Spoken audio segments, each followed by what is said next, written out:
Friends, welcome to Ritika classes. आज हम लोग सीबीएसई के कुछ इंपॉर्टेंट क्वेश्चंस करने जा रहे हैं और उसमें हमारा जो पहला क्वेश्चन है वो है an element is an main constituent of the paper and diamond in the clothes etcetera.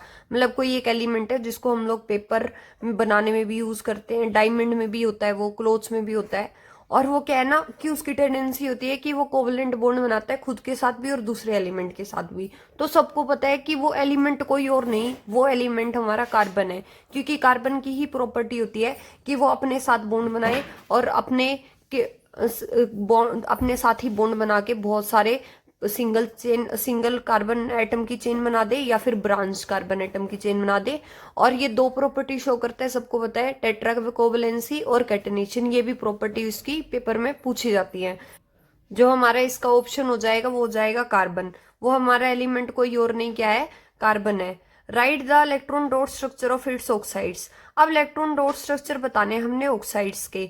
अब हम लोगों को पता है कि कार्बन प्रेजेंट करना है, तो कार्बन को सबको पता है कि कार्बन के जो हमारी कार्बन के वो होती है इलेक्ट्रॉनिक कन्फिग्रेशन, वो होती है 2 और 4। अगर आपको नहीं पता और आपको ये इलेक्ट्रॉनिक कन्फिग्रेशन नहीं लिखनी आती तो आप हमारी मेरी वीडियो देख सकते हैं इलेक्ट्रॉनिक कन्फिग्रेशन वाली। अब हम लोगों को क्या करना है कि CO2 है ना, जैसे, तो कार्बन हमारा बीच में लिखेंगे और जो ये ऑक्सीजन है ये दोनों साइड में लिखेंगे। अब इनके डॉट स्ट्रक्चर जैसे कार्बन के होते 2 और 4, तो हम कार्बन के ऐसे 4 दिखा देंगे क्योंकि बाहर वाले ही इलेक्ट्रॉन डॉट स्ट्रक्चर में दिखाने होते हैं। ठीक है, ये हम लोग 4 दिखा देंगे। और जो हमारा जो ये ऑक्सीजन है, ऑक्सीजन की होती है हमारे पास 2 और 6, तो ऑक्सीजन के बाहर के 6 दिखा देंगे।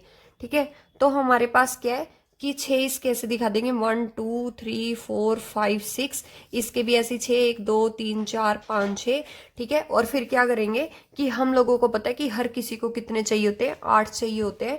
ठीक है, तो हमारे पास क्या है, ये कार्बन को 4 पहले ही है। ठीक है, कार्बन को 2 और चाहिए, मतलब 4 और चाहिए। ठीक है, तो 2 ये ऑक्सीजन दे देगा, 2 ये ऑक्सीजन दे देगा, तो कार्बन की तो यहाँ से पूरी हो जाएगी। ऑक्सीजन क्या करेगा, भाई मैंने तेरे को 2 दिए थे तो तू भी अब मेरे को 2 दे दे, तो कार्बन से ये 2 ले लेगा। ठीक है, ये इससे और ये भी ऐसे ही, इस ऑक्सीजन के लिए भी ऐसे हो जाएगा। ठीक है, तो बच्चे पहले आपको इलेक्ट्रॉनिक कन्फिग्रेशन लिखनी आनी चाहिए। ठीक है, मैंने इलेक्ट्रॉन डॉट स्ट्रक्चर कैसे बनाए वो उसकी भी वीडियो बना रखी है, तो आप वो वाली वीडियो भी मेरी देख सकते हैं। अब हमारे पास क्या है, नेक्स्ट क्वेश्चन है कि हम लोगों को इलेक्ट्रॉन डॉट स्ट्रक्चर बनाना है मीथेन और इथेन का। देखो फिर वही बात आ गई कि आपको अगर इसका फॉर्मूला पता होगा मीथेन इथेन का, तो इसके लिए भी ट्रिक वाली मैंने वीडियो बना रखी है, वो देख लेना। आप थोड़े थोड़े मिनट की है, आपका ज्यादा टाइम वेस्ट नहीं होगा उसमें। बाकी मैं यहाँ पे ट्रिक बता देती हूँ कि क्या होता है। मीथेन हम लोगों को पता है कार्बन है, 4 बॉन्ड बनाता है। ठीक है, तो हमारे पास क्या है, हम लोग मीथेन को ऐसे लिख सकते हैं ना। ये इलेक्ट्रॉन डॉट स्ट्रक्चर लिखने की शॉर्ट ट्रिक है। ठीक है, हम लोगों को पता है कि कार्बन के जो 4 होते हैं बाहर, तो कार्बन के 4 ऐसे बना दिए, हाइड्रोजन के डॉट से ऐसे दिखा दिए। और हम लोगों को पता है एक उसमें 2 इलेक्ट्रॉन, एक बॉन्ड में 2 इलेक्ट्रॉन होते हैं, तो एक इसमें कार्बन का होगा, एक हाइड्रोजन का होगा। ठीक है, तो इसको आपने ऐसे ऐसे करके दिखा देना है कि ये इसने हाइड्रोजन ने ऐसे ले लिए, इसने ऐसे ले लिए, और कार्बन ने जब सबके लेने थे तो कार्बन ने इन सबके ऐसे करके ले लिए। ठीक है, तो ऐसे आप लोग इलेक्ट्रॉन डॉट स्ट्रक्चर बना सकते हैं। ऐसे ही हम लोग इथेन का भी ऐसे ही बना लेंगे। ठीक है, अब हमारे पास क्या है, नेक्स्ट क्वेश्चन है, what are the function of gastric gland present in the wall of the stomach. सबको पता है कि हमारे स्टोमक की वॉल में गैस्ट्रिक ग्लैंड प्रेजेंट होता है। अब उसका फंक्शन पूछ रहे हैं आपसे, और देखो ये सारे क्वेश्चन सीबीएसई में रिपीटेड क्वेश्चन है। अब क्या है कि हमारे पास क्या होता है कि हमारे गैस्ट्रिक ग्लैंड में 2 चीजें को सिक्रीशन होती है, एक पेप्सिन का और एक म्यूकस का। पेप्सिन एंजाइम का काम क्या है कि वो प्रोटीन को डाइजेस्ट करेगा, और म्यूकस का काम ये है कि जो वो हमारे स्टोमक में ना एसिड रिलीज होता है, तो उसको, उस एसिडिटी से हमारी स्टोमक को बचाने के लिए हमारा वहां पे जो गैस्ट्रिक ग्लैंड है वो म्यूकस को सिक्रीट करते हैं। ठीक है, तो ये हमारे 2 चीजें रिलीज होती हैं स्टोमक में गैस्ट्रिक ग्लैंड द्वारा, पेप्सिन एंजाइम और म्यूकस। देखो अब सब आपके लिए एक क्वेश्चन है मेरी तरफ से। हम लोग क्या है कि हमारे क्वेश्चन पेपर में एमसीक्यू भी आएंगे, तो हम लोग एमसीक्यू भी ऐसे ही करते रहेंगे। तो आपको इसका आंसर जरूर देना है कमेंट सेक्शन में कि bronze is an alloy of copper और जिंक का अलॉय होता है। देखो हम लोगों को पता है अलॉय होता है कि जो 2 मेटल या 2 नॉन मेटल या फिर मेटल और नॉन मेटल के मिक्सचर से बना हो। तो ब्रॉन्ज किसका अलॉय है, कॉपर और जिंक का है, कॉपर और टिन का है, कॉपर और लेड का है, या फिर कॉपर और निकल का है। तो इसका आंसर आप कमेंट सेक्शन में बताना। बाकी मैं भी क्वेश्चन है, नेक्स्ट क्वेश्चन हमारे पास ये है, why is sodium chloride soluble in water but not soluble in kerosene. अब पता है हम लोगों को सबको पता है कि सोडियम क्लोराइड पता है क्या होता है, NaCl होता है। ठीक है, अब NaCl में क्या होता है, Na पॉजिटिव होता है और Cl हमारे पास क्या होता है, नेगेटिव होता है। ठीक है, तो हमारे पास क्या है, हम लोगों से क्वेश्चन पूछ रहा है कि सोडियम क्लोराइड पानी में क्यों डिजोल्व होता है, हम लोग इसको कैरोसिन में क्यों नहीं डिजोल्व कर सकते। तो इसका एक ही रीजन है, देखो अगर ये आयंस में टूट जाएगा तो ये डिजोल्व हो जाएगा। अब क्या ये आयंस में नहीं टूटता क्या केरोसिन में, नहीं ये आयंस में नहीं टूटता केरोसिन में। और पता है क्या है, देखो जो इसका Na का पॉजिटिव है, इसका Cl का नेगेटिव है, ऐसी वाटर में पता है क्या होता है, ये जो ऐसे होता है वाटर, ठीक है, तो वाटर के O पे नेगेटिव होता है, इस पे पॉजिटिव होता है। तो ये जो हमारे पास क्या है, ये पोलर कंपाउंड होते हैं जिनमें पॉजिटिव नेगेटिव होते हैं। तो ये क्या होता है, ये नेगेटिव इसको Cl को अपने अंदर अपने आसपास घेर लेगा, Cl के बाहर तो O का नेगेटिव आ जाएगा, इसके बाहर इसका। तो ये Na और Cl को अलग अलग कर देंगे, मतलब ये अपने इनको तोड़ देंगे आयंस में। तो इसलिए NaCl जो है वो वाटर में तो डिजोल्व हो पा रहा है।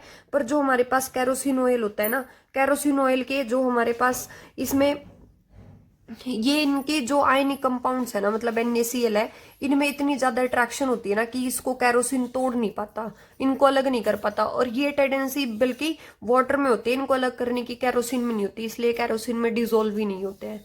ठीक है, अब हमारे पास जो नेक्स्ट क्वेश्चन है ना, वो नेक्स्ट क्वेश्चन है, name the following with reference to the alimentary canal. अरे भाई लार्जेस्ट ग्लैंड बताना है हमारे बॉडी का, और वो कौन होता है, लीवर होता है। ठीक है, ग्लैंड जो कि डाइजेस्टिव एंजाइम और हार्मोन दोनों रिलीज करता है, वो कोई और नहीं भाई, पैनक्रियाज ही होता है। ठीक है, the part where digested gland is absorb, जहां पे हमारे जो sorry digested food is absorb, जहां पे हमारा जो फूड जो डाइजेस्ट हो गया ना वो जाके एब्जॉर्ब होना है। अब देखो फूड की डाइजेशन चलती रहती है स्टोमक तक, उसके बाद वो फूड स्मॉल इंटेस्टाइन में जाता है, तो फूड कहाँ डाइजेस्ट, जो हमारा फूड एब्जॉर्ब शुरू हो जाता है स्मॉल इंटेस्टाइन में।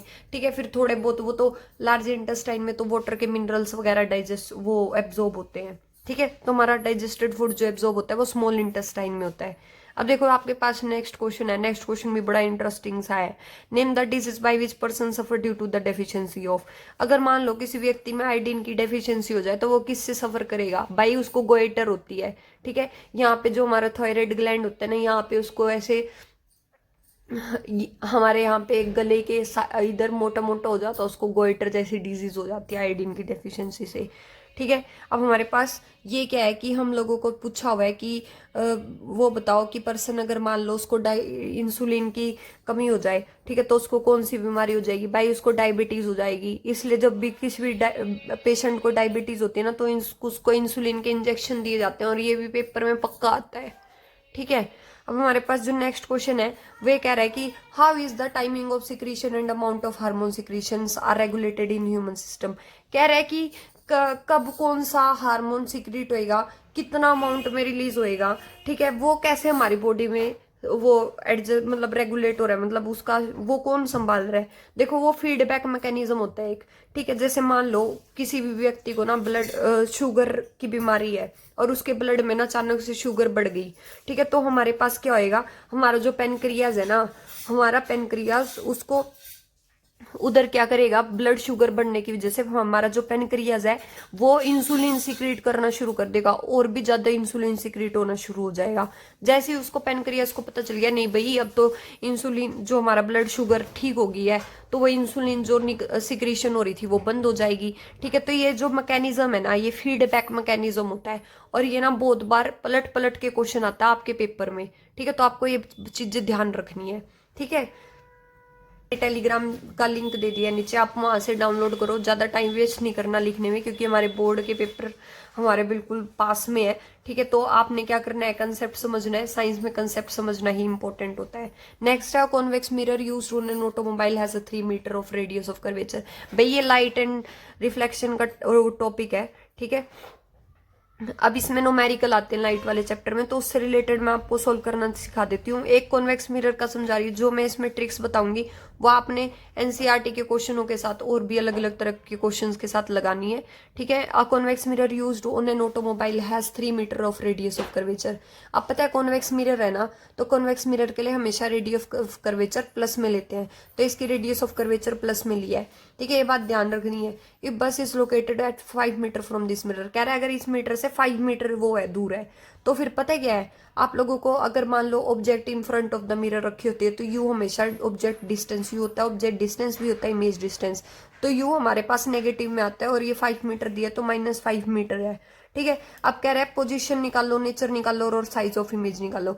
रेडियस ऑफ कर्वेचर दे रखा है +3 है, ठीक है। तो फोकल लेंथ क्या होता है, रेडियस ऑफ कर्वेचर का आधा, इट मीन 3 का आधा करेंगे तो कितना आ जाएगा 1.5। अब तुम्हें क्या बोला है, position and nature and size of image. Size of image को हम लोग h' से लिखते हैं और find the position and the nature of image है, तो हमारे पास क्या है कि मतलब v पूछा हुआ है, ठीक है। तो हमारे पास एक मिरर फॉर्मूला आता है 1/f = 1/u प्लस में 1/v। अब देखो 1/v निकालना है हमने, क्योंकि हमने क्या निकालनी है, पोजीशन निकालनी है, किसकी, इमेज की पोजीशन निकालनी है, तो इमेज की पोजीशन v होती है, ठीक है। फोकल लेंथ दिया हमारे पास, फोकल लेंथ कितना निकाला अभी हमने 1.5, ठीक है। उसके बाद v u है हमारे पास, हमने वैल्यू डाल दी 1/v निकाल लो, ठीक है। 1/f क्या है, 1.5 है और u हमारे पास कितना दिया है -5, ठीक है। हमने इधर -5 डाल लिया, ठीक है। अब देखो ये आपको सोल्व करना आना चाहिए, क्रॉस मल्टीप्लीकेशन कर दो, ये वहां जाएगा -5, ये यहाँ जाएगा 1.5, 1.5 इंटू में -5, इसको माइनस माइनस प्लस, ये हो जाएगा 6.5 और भी माइनस का क्योंकि बड़े के आगे माइनस है, इसको मल्टीप्लाई करेंगे तो हो जाएगा -7.5। अब क्या है कि 1/v है, ये माइनस माइनस कट गया, 1/v है 6.5 अपॉन 7.5, ठीक है। अब क्या है कि हमने v निकालेंगे तो इसका रेसिप्रोकल हो जाएगा, तो 7.5 अपॉन में 6.5 डिवाइड कर दो 1.15 आ गया। अब देखो ये चीज ध्यान रखनी है, अगर v की वैल्यू मेरे पास पॉजिटिव आ रही है तो इमेज क्या है मेरी बिहाइंड द मिरर है, ठीक है। और हम लोगों को क्या है, इमेज बिहाइंड द मिरर ये पता चल गया मुझे, इमेज मेरी कहाँ पे है। अब मेरे को मैग्निफिकेशन निकालनी है, ठीक है। तो मैग्निफिकेशन क्या होती है, m h'/h होता है, = हमारे पास -v/u होता है। ये फॉर्मूले याद कर लो भाई अगर किसी को याद नहीं है तो, ठीक है। अब v हमारे पास पता है क्या है, u हमारे पास पता है, इसका माइनस का ये लग गया यहाँ पे क्योंकि इधर माइनस था। अब u हमें पता ही था कि कितना था हमारे पास, u -5 था, ठीक है। अब हमने इसको माइनस माइनस को काट के जो हमारा डिवाइड करके आंसर आया वो 0.23 आया। अब एक बात याद रखना, अगर m की वैल्यू पॉजिटिव आती है ना तो वो इमेज वर्चुअल और इरेक्ट होती है। अब ऊपर की तरफ बनी है क्योंकि प्लस का साइन क्या डिनोट करते हैं कि वो ऊपर की तरफ बनी है, और छोटी है साइज में 0.23 होता है कितना है, तो मतलब ये छोटी बनी है मेरी साइज इमेज की। अगर आपको मेरी वीडियो पसंद आ रही है तो आप मेरे चैनल को लाइक शेयर सब्सक्राइब करना, और प्लीज जो मैंने आपसे क्वेश्चन पूछा था उसका क्वेश्चन का आंसर कमेंट सेक्शन में जरूर देना। Thank you very much.